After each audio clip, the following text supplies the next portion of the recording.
আল্লাহ পাকের একজন ওলি বান্দা হযরত ইব্রাহিম বিন আদম রাদিয়াল্লাহু তাআলা আনহু হুজুরের দরবারে একজন যুবক ছেলে এসে বলতে লাগলেন, হুজুর আমি গুনাহ করি, গুনাহ আমি ছাড়তে পারি না, তবে হুজুর আপনি একটা রাস্তা বলে দিন, আমি গুনাহ করার পরেও যেন আমার শাস্তি ভোগ না করতে হয়।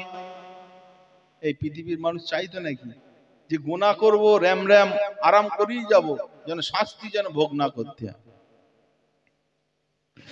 এই নওজওয়ানেরা, এই নবী পাকের প্রেমিকেরা, আল্লাহর ওলি ওই যুবকটাকে বলতে লাগলেন, এ বাবা যুবক ছেলে রে, তুই যদি গুনাহ করার পরে যদি 5টা কাজ করতে পারিস তাহলে তোর কোনো বিচার হবে না, তোকে জাহান্নামে যেতে হবে না। তুই গুনাহ করবি ঠিকই, তবে এই 5টা লাইন মেইনটেইন করে যদি করতে পারিস তাহলে নাজাত পেয়ে যাবি। ওই যুবক ছেলেটা বলতে লাগলেন, কিভাবে করব হুজুর বলেন।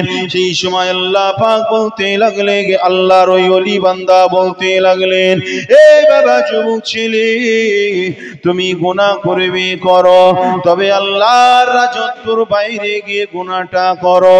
যদি তুমি আল্লাহর রাজত্বর বাইরে গিয়ে যদি গুনাহটা করো, আল্লাহ তোমায় পাকড়াও করবে না, আল্লাহ পাক তোমাকে ধরবে না, কেন ওটা আল্লাহর রাজত্বর বাইরেতে।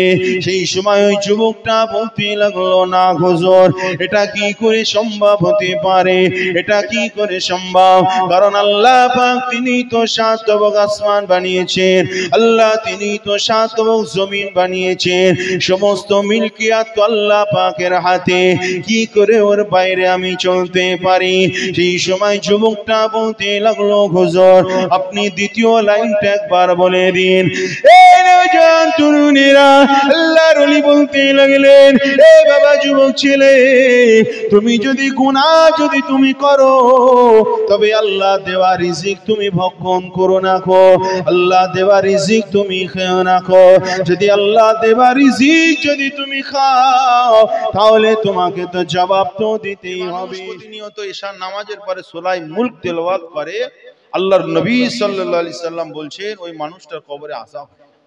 জোরে বলুন সুবহানাল্লাহ। আর যে মানুষটা সূরা মুলক তেলাওয়াত করে, ওই মানুষটার জন্য কিয়ামতের ময়দানে সূরা মুলক সুপারিশ করবে। জোরে বলুন না সুবহানাল্লাহ। আল্লাহ নবী আরো জানালেন, শুধু তাই নয়,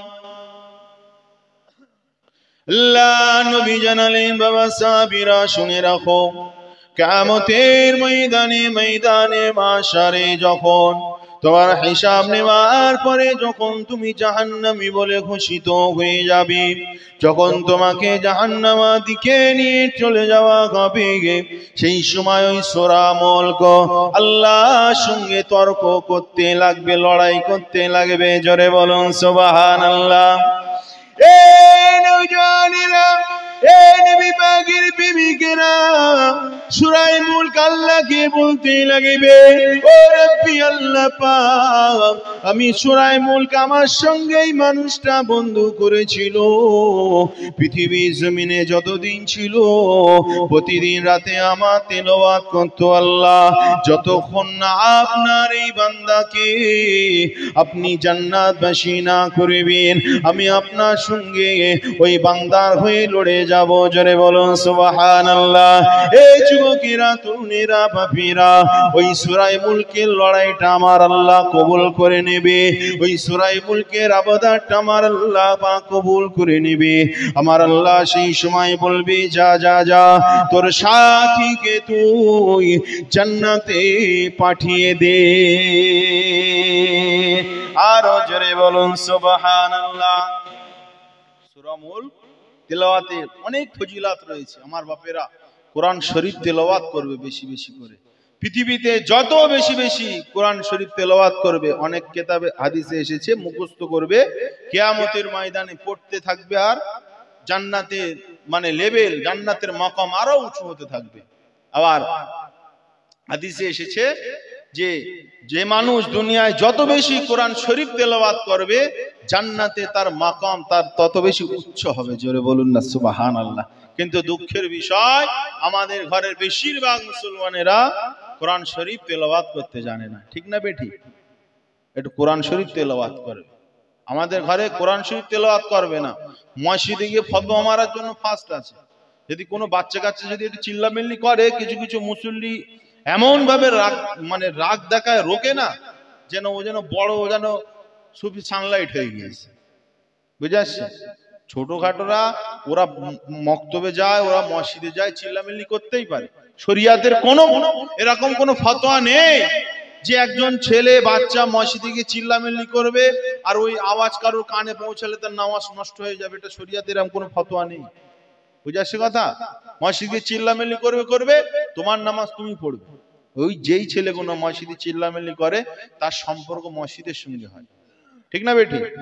আস্তে আস্তে নামাজ চেনে, রোজা চেনে, তারপর আস্তে আস্তে মক্তবে পড়তে পড়তে কোরআন শরীফ চেনে। আর যারা বেশি ফতোয়া আমার বেশিরভাগই দেখা যায় তারা ওরকম ছোটবেলায় মসজিদে আসেনি বলে তারা এখনো কানা হয়ে বসে রয়েছে, কোরআন শরীফ তারা পড়তে জানে। হ্যাঁ, ছোটবেলায় তো তারা যায় না। ও যদি ছোটবেলায় যেত আর ওরম করতো না, বুঝলেন? সেই জন্য নিজের সন্তানদেরকে কোরআন শিখাবে আর নিজেরাও কোরআন শিখাবে। বুঝলেন?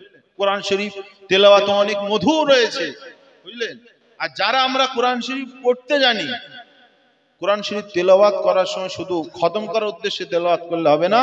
তেলাওয়াত করার সময় প্রতিটা অক্ষরে অক্ষরে আমাদেরকে একটু খেয়াল রাখতে হবে যে আল্লাহ বলেছে যে জান্নাত, আল্লাহ বলেছে যে জান্নাত আল্লাহ বানিয়েছে, জান্নাতের নিয়ামত আল্লাহ দেবে এমন।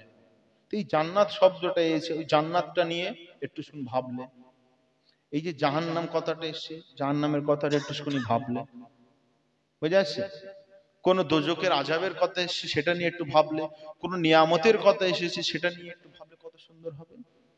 তো কোরআন শরীফ যদি আমরা মন থেকে পড়ি, মন দিয়ে যদি শুনি, কোরআন শরীফ আমাদের শুনতে ভালো লাগবে। তো এই সূরা মুলকের মধ্যে আল্লাহ পাক কি রেখেছে, যে এই সূরা মুলকের এত বরকত, কি শোনার দরকার আছে না? না, আল্লাহ পাক সূরা মুলক শুরু করছেন, তাবারাকাল্লাযী বিয়াদিহিল মুলকু ওয়া হুয়া আলা কুল্লি শাইইন কাদির। জোরে বলুন আল্লাহু আকবার। একটু জোরে হবেন আল্লাহু আকবার।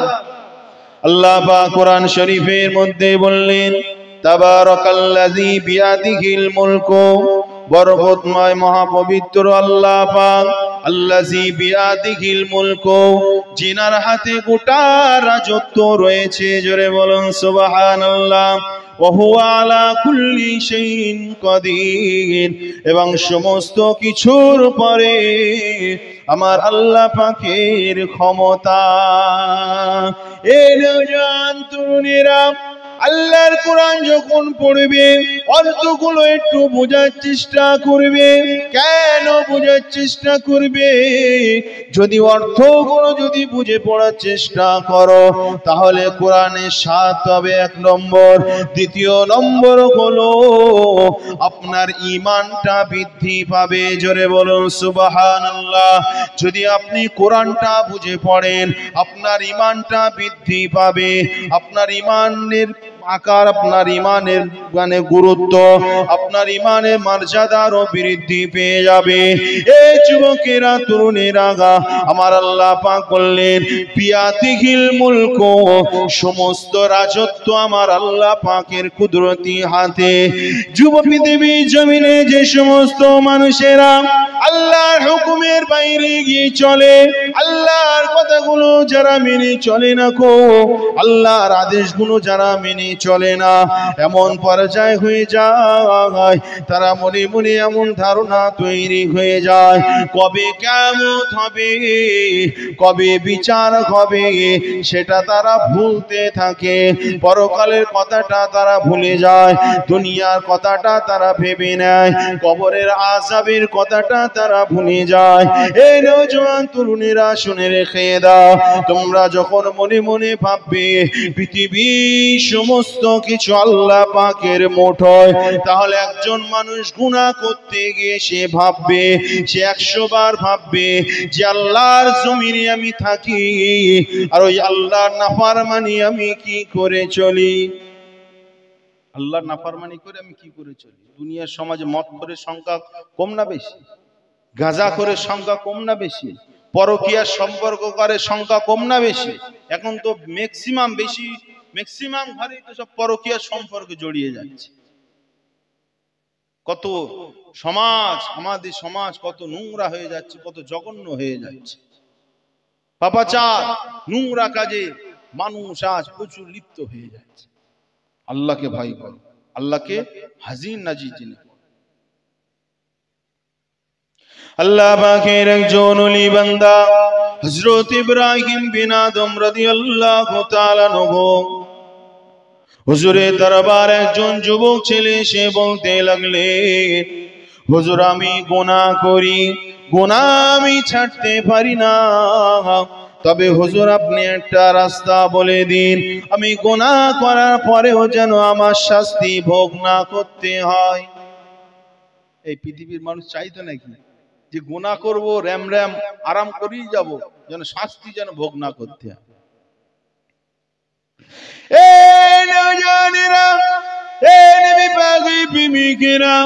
আল্লাহর ওলি ওই যুবকটাকে বলতে লাগলেন, এ বাবা যুবক ছেলে রে, তুই যদি গুনাহ করার পরে যদি 5টা কাজ করতে পারিস তাহলে তোর কোনো বিচার হবে না, তোকে জাহান্নামে যেতে হবে না। তুই গুনাহ করবি ঠিকই, তবে এই 5টা লাইন মেইনটেইন করে যদি করতে পারিস তাহলে নাজাত পেয়ে যাবি। ওই যুবক ছেলেটা বলতে লাগলেন, কিভাবে করব হুজুর বলেন। সেই সময় আল্লাহ পাক বলতে লাগলেন, আল্লাহর ওই ওলি বান্দা বলতে লাগলেন, এ বাবা যুবক ছেলে, তুমি গুনাহ করবে করো, তবে আল্লাহর রাজত্বর বাইরে গিয়ে গুনাহটা করো। যদি তুমি আল্লাহর রাজত্বর বাইরে গিয়ে যদি গুনাহটা করো, আল্লাহ তোমায় পাকড়াও করবে না, আল্লাহ পাক তোমাকে ধরবে না, কেন ওটা আল্লাহর রাজত্বর বাইরেতে। সেই সময় ওই যুবকটা বলতে লাগলো, না হুজুর, এটা কি করে সম্ভব হতে পারে, এটা কি করে সম্ভব? কারণ আল্লাহ পাক তিনি তো 7 তবক আসমান বানিয়েছেন, আল্লাহ তিনি তো 7 তবক জমিন বানিয়েছেন, সমস্ত মিলকিয়াত তো আল্লাহ পাকের হাতে, কি করে ওর বাইরে আমি চলতে পারি? সেই সময় যুবকটা বলতে লাগলো, হুজুর আপনি দ্বিতীয় লাইনটা একবার বলে দিন। এই নওজোয়ান তরুণেরা আল্লাহর ওলি বলতে লাগলেন, এ বাবা যুবক ছেলে, তুমি যদি গুনাহ যদি তুমি করো, তবে আল্লাহ দেওয়া রিজিক তুমি ভক্ষণ করো না, আল্লাহ দেওয়া রিজিক তুমি খেও না। যদি আল্লাহ দেওয়া রিজিক যদি তুমি খাও, তাহলে তোমাকে তো জবাব তো দিতেই হবে। তুমি যদি তোমার বাপের খাও আর তোমার বাপের পকেটে যদি টাকা চুরি করো, জবাব তো তোমার বাপ তো নেবে। তুমি স্বামীর ঘর করছো আর তুমি যদি পরকিয়া করো, তোমার স্বামী তো তোমার কাছ থেকে জবাব নেবে, তোমাকে জবাব দিতে করতেই হবে। এই যুবকেরা তরুণেরা, তুমি যদি আল্লাহর রিজিক যদি না খাও, আল্লাহ তোমায় বিচার নেবে না, আল্লাহ পাক তোমায় ছেড়ে দেবে। সেই সময় যুবকটা বলতে লাগলো, ও আল্লাহ পাকের ওলি, এটা কি করে সম্ভব হুজুর? এটা তো সম্ভব, কি করে সম্ভব? এই যুবকেরা আল্লাহ পাকের ওলি বলতে লাগলেন, তাহলে 3 নম্বরটা একবার ট্রাই করো, করতে পারো কিনা? সেই সময় ওই যুবকটাকে বলতে লাগলেন, এ বাবা যুবক ছেলে, তুমি যদি গুনাহ যদি করতে মন চায়, তবে এমন একটা জায়গায় গিয়ে করো সেখানে আল্লাহ পাক না দেখেন, এমন একটা জায়গায় গিয়ে করো আল্লাহ তোমাকে দেখতে পাবে না। তুমি যদি বাঁশবাগানের মধ্যে গিয়ে গুনাহ করো, তাহলে আল্লাহ তোমাকে দেখতে পাবে। তুমি যদি এমন করে 4 দেওয়ালের বিছখানে গুনাহ করো, তাহলেও তো আল্লাহ তোমাকে দেখতে পাবে। তুমি যদি লোহার সন্দুকের ভিতরে গুনাহ করো, তাহলেও তো আল্লাহ তোমাকে দেখতে পাবে। পৃথিবীর জমিনে যেমন ভাবে গুনাহ করো না কেন, আল্লাহ তো তোমাকে দেখতে পাবে।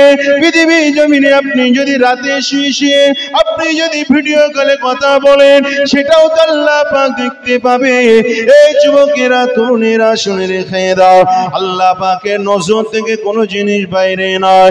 ইন্নাল্লাহা সামিউম বাসীর, আল্লাহ সব কিছু দেখেন, আল্লাহ সব কিছু শোনেন, সমস্ত খবর আমার আল্লাহ পাক জানেন। একজন মানুষ যতই বলুক আমি গুনাহ করব, কেউ দেখতে পাই না, কিন্তু যুবক একটা কথা মাথায় রেখে দিও, তুমি যে গুনাহটা করছো ওটা আমার আল্লাহ পাক ওটা দেখছে। দেখে কি দেখে না? রাত বাড়িতে কেউ নেই, রাতের অন্ধকারে স্ত্রীকে হদ্দ মারা মারছো, কি গো আল্লাহ জানে না? অন্যায় করে মারছো কি না মারছো? কিসের কারণে মারছো? বউকে বলছে বাপের বাড়িতে পয়সা লাগবে। স্বামী বউকে বলছে, বলে তোর আব্বার কাছ থেকে 20,000 টাকা ধার নে তো। বলে আব্বার কাছে পয়সা নেই। কারণ ও বউ তো জানে হাঁটফোড়ো স্বামী, এ ধারের নামে 20,000 টাকা লেওয়ার ফিরিয়ে দেবে না, বুঝলে? তা ও স্বামী ওর যে কত ধারলো বা শখ ওখানেই তো বোঝা যাচ্ছে। শ্বশুর কাছে নাও থাকতে পারে পয়সা, অন্যজনের কাছে পয়সা ধার নেব, এমন ভাবে চাপ দিয়ে বাঁচছে, হয়তো পৃথিবীর কেউ জানে না। ওই যে মেয়েটা বাপের বাড়ি বলতেও পারছে না যে আব্বা পয়সা যাচ্ছে, না দিলে মারছে, কত কষ্ট, কেউ জানে না, কিন্তু আমার আল্লাহ জানে। বিচার একদিন হবে, সেদিন সমস্ত অভিযোগ আল্লাহ কি বলে। নারায়ে তাকবীর, নারায়ে তাকবীর। औलादे मुजाद्दिदुज़्ज़मान दादा हुजूर रहमतुल्लाह लत्ते जिगार जनाब पीरजादा कासिम सिद्दीक हुजूर किबला, नारे तकबीर। सिलसिलाए हक फुरफुरा शरीफ, मसला के मुजाद्दिदुज़्ज़मान, मसला के अबू बकर सिद्दीकी, नारे तकबीर, नारे तकबीर। हुजूर এসেছে, কিছুক্ষণ পরে হুজুরের সময় হলে ইনশাআল্লাহ চলে আসবে। অল্প সময় আলোচনা, বুঝলেন? 8টার সময় ওঠার কথা ছিল, সব গন্ডগোল হয়ে গিয়েছে, কিছু করার নাই, বুঝলেন? তো পৃথিবীতে যে যাই অন্যায় করুক, আল্লাহ একদিন বিচারক হবে, সমস্ত অভিযোগ সেখানে গিয়ে বলবে। ওখানে কখনো কোনোদিন বেইনসাফি হবে না, ইনসাফটাই পাবে। দুনিয়ায় যে যার ক্ষমতায় মারুক কাটুক, জমি জায়গা তছনছ করলে যাই করুক, একটু সবর করবেন। দুনিয়া একদিন শেষ হয়ে যাবে, ও জমি জায়গা ওর হাত থেকে মানে ছেড়ে চলে যাবে, ওর হাতে কিছুই থাকবে না। কিয়ামতে ওঠার পরে ওই আত্মসাৎ করার কারণে ও জাহান্নামে চলে যাবে। আর আপনার গুনাহ যদি থাকে, গুনাহগুলো তার আমলনামায় আল্লাহ লিখে দেবে। বুঝাচ্ছি? আসেন বাপের আলোচনা দিকে ফিরে যাই। এই যুবকেরা শুনে রেখে দাও, আল্লাহর ওলি সেই সময় বলতে লাগলো, এ বাবা যুবক ছেলেরে শুনে রেখে দে, তুই যদি আল্লাহর নজরের বাইরে গিয়ে যদি করতে পারি, তাহলে তোকে আল্লাহ পাক হিসাব নেবে না রে। যুবক ছেলেটা বলতে লাগলো, হুজুর এটা কি করে সম্ভব? হুজুর এটা তো সম্ভব নয়, সমস্ত কিছু তো আল্লাহ পাকের নজরের মধ্যে। জোরে বলুন সুবহানাল্লাহ। তরুণীরা, নবী পাকের প্রেমিকেরা, কান কানা করে শুনে রেখে দাও। সেই সময় আল্লাহর ওলি হযরত ইব্রাহিম বিন আদম বলতে লাগলো, এ বাবা যুবক ছেলে রে, তুমি যদি এই তিনটাও যদি না পারো, তাহলে চতুর্থটা একবার ট্রাই করে দেখবে। তুমি যখন মরে যাবে, তুমি যখন মরণের সময় হবে, যখন আজরাইল আলাইহিস সালাম যখন চলে আসবে, আজরাইল আলাইহিস সালাম যখন চলে আসবে, তোমার জানটা যখন কবজ করতে আসবে, কারণ পৃথিবী জমিনের মানুষের মরণ তো হবেই হবে। কুল্লু নাফসিন যায়কাতুল মাউত, সকলে তো মৃত্যু স্বাদ গ্রহণ করতেই হবে। তুমি যদি মৃত্যুর ভয়ে যদি পালিয়ে যাও না কেন, ইজা জাজালহুম লা ইস্তাখিরুনা সাআতাও ওয়া লা ইস্তাকদিমুন। আল্লাহ পাক আল্লাহ তাআলা তোমার যে সময় নির্ধারণ করে দিয়েছে, আজরাইল তো সেই সময় চলে আসবে। তরুণীরা সেই সময় আল্লাহর ওলি বলতে লাগলেন, এ বাবা যুবক ছেলে রে, তুমি যদি আজরাইলকে যদি রুখতে পারো, আর আজরাইলকে যদি বলো, আজরাইল একটুখানি দাঁড়াও, তওবাটা করার সুযোগ দাও, আজরাইল এখন আমার জানটা কবজ করো না, একটুখানি তওবা করার সুযোগ দাও, তাহলে তুমি তওবা করলে হয়তো নাজাত পেয়ে যেতে পারো, তুমি তওবা করলে হয়তো মুক্তি পেয়ে যেতে পারো। কিন্তু এই যুবক ছেলেটা বলতে লাগলো, হুজুর কখন মৃত্যু হবে কেউ তো জানে না, আজরাইলকে কিভাবে আমরা হঠাৎ করে চিনবো? আর এত কথা আজরাইলকে দেখার পরেও তো মনে পড়বে না, কারণ পৃথিবী জমিনে কত বাচ্চা রয়েছে, কত বাচ্চা ছেলেরা তারা ভূমিষ্ঠ হবার পরেই মারা যায়, কত রাস্তাঘাটে দুর্ঘটনায় কত যুবক ছেলের অ্যাক্সিডেন্ট করে মারা যায় রে। পৃথিবী জমিনে বেগুনা মাসুম থেকে শুরু করে কত বয়স্ক মানুষ তারা একের পর এক দুনিয়া থেকে চলে যায়। আজরাইল কাউকে তো সময় দেয় না রে, আজরাইল কাউকে তো সময় দেয় না।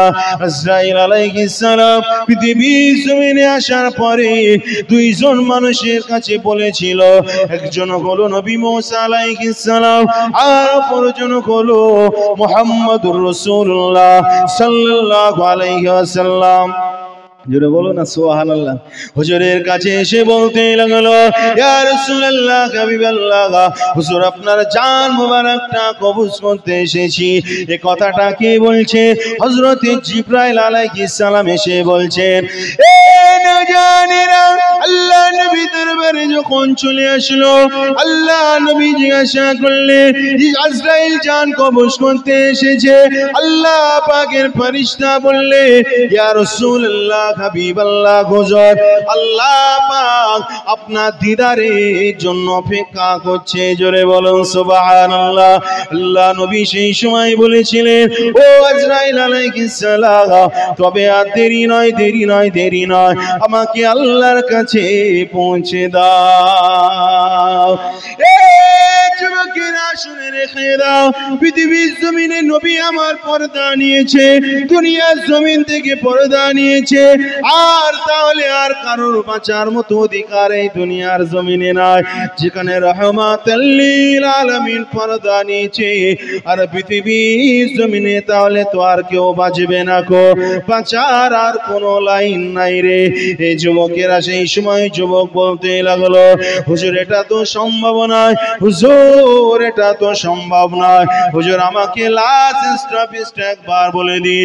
সেই সময় আল্লাহর ওলি বলেছিল, এ বাবা যুবক ছেলে রে, তুমি যদি কিয়ামতের ময়দানে হিসাব নেবার পরে যদি তোমাকে জাহান্নামের ফেরেশতারা যদি তোমার ঘাটটা ধরে যদি জাহান্নামের দিকে নিয়ে চলে যায়, তাহলে সেই সময় তুমি কি করবে গে? সেই সময় বলবে ওই ফেরেশতাদেরকে, ওই ফেরেশতাদের হাতগুলো ছিটকে দেবে, ওই ফেরেশতাদের হাতগুলো ছিটকে দেবে আর বলবে, আমি জাহান্নামে যাব না গো। তুমি যদি তোমার ক্ষমতা থাকে আর যদি ফেরেশতাদের কাছ থেকে নিজেকে ছিনিয়ে নিয়ে আসতে পারো, তাহলে তোমাকে আর জাহান্নামে যেতে হবে না।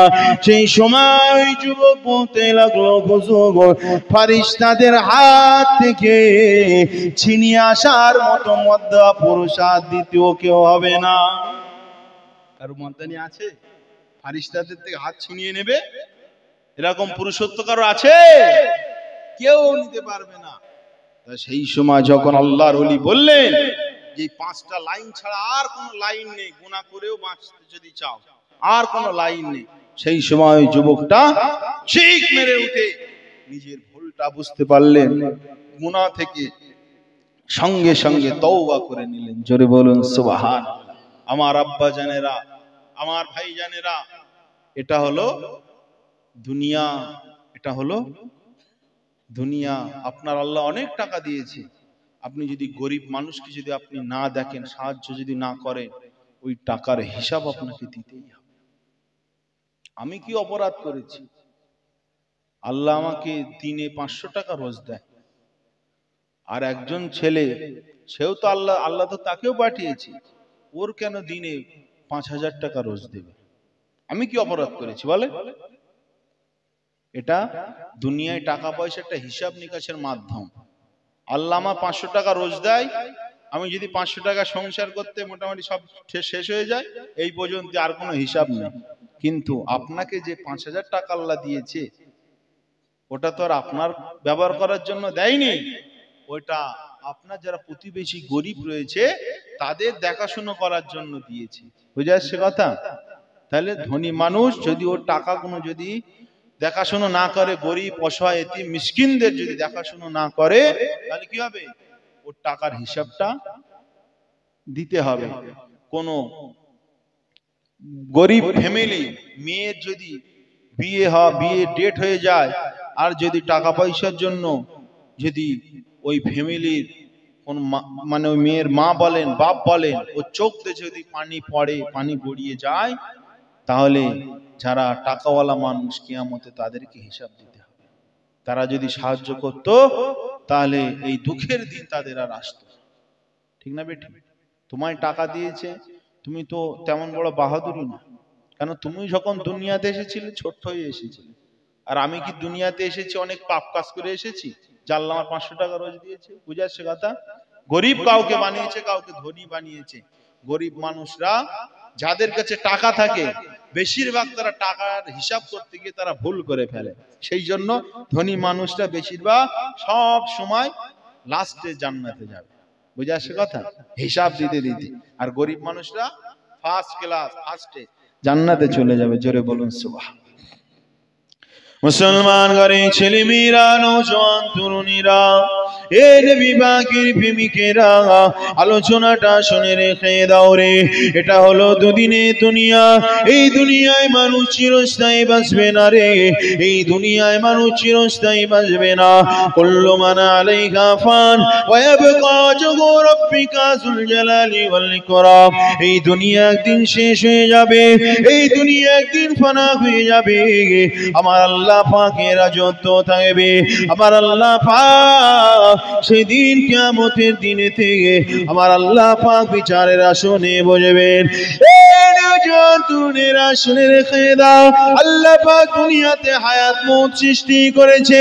কে ভালো আমল করে আর কে খারাপ আমল করে। আল্লাযী খালাকাল মাউতা ওয়াল হায়াতা লিয়াবলুয়াকুম আইয়ুকুম আহসানু আমালা। সূরা মুলকে আল্লাহ পাক জানিয়ে দিলেন, আমি আল্লাহ মউত এবং হায়াতকে আমি আল্লাহ পাক বানিয়েছি লিয়াবলুয়াকুম আইয়ুকুম আহসানু আমালা।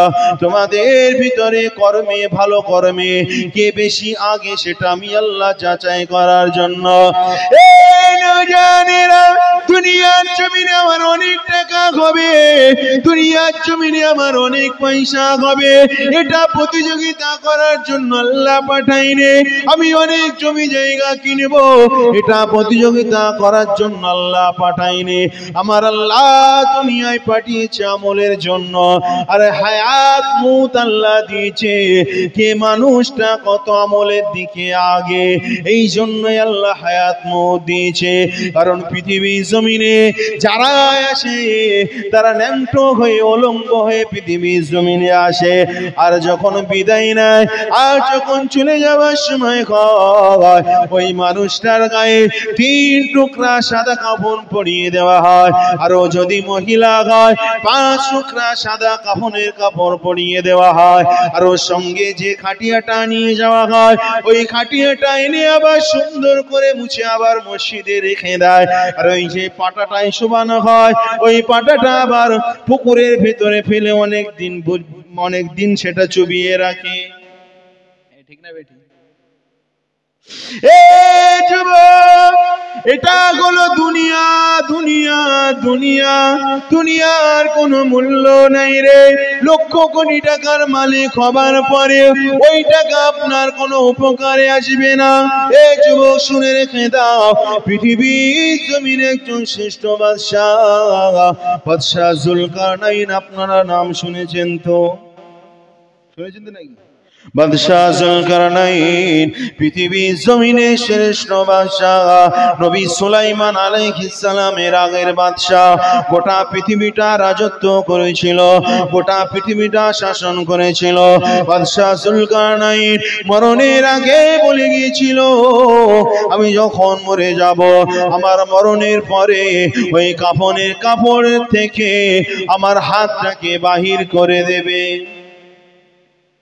মরণের পরে কাপনে কাপড় যখন বাঁধবে আমার হাতটা তখন বাইর করে দেবে। এই নওজওয়ানেরা, বাদশাহ জুলকারনাইন ইন্তেকাল করে গেলেন। বাদশাহ জুলকারনাইনের গোসল দেওয়া হয়ে গেল। বাদশাহ জুলকারনাইনের কাফনের কাপড়টা পরিয়ে দেওয়া হলো। বাদশাহ জুলকারনাইনের হাত দুখানা পার করে দেওয়া হলো। জানাজা নামাজের জন্য নিয়ে যাচ্ছে অথবা জানাজা পরে ফিরে আসে। বাদশাহ জুলকারনাইনের হাত আলগা। এটা পৃথিবী জমিনে এটা তো অ্যাকচুয়ালি এটা আমরা কখনোই দেখি না। প্রত্যেক মানুষের হাত তো কাফনের ভিতরে থাকে, আর বাদশাহ জুলকারনাইনের হাত তো বাইরেতে। এটা কিভাবে সম্ভব? এটাই বা কেন করলো? সেই সময় ওই কানগার মানুষেরা বাদশাহ জুলকারনাইনের খাটিয়াটা দেখতে লাগলো। আর যখন দেখলো হাতগুলো বার করা, তখন তারা সমালোচনা করতে লাগলো, তখন তারা আলোচনা করতে লাগলো।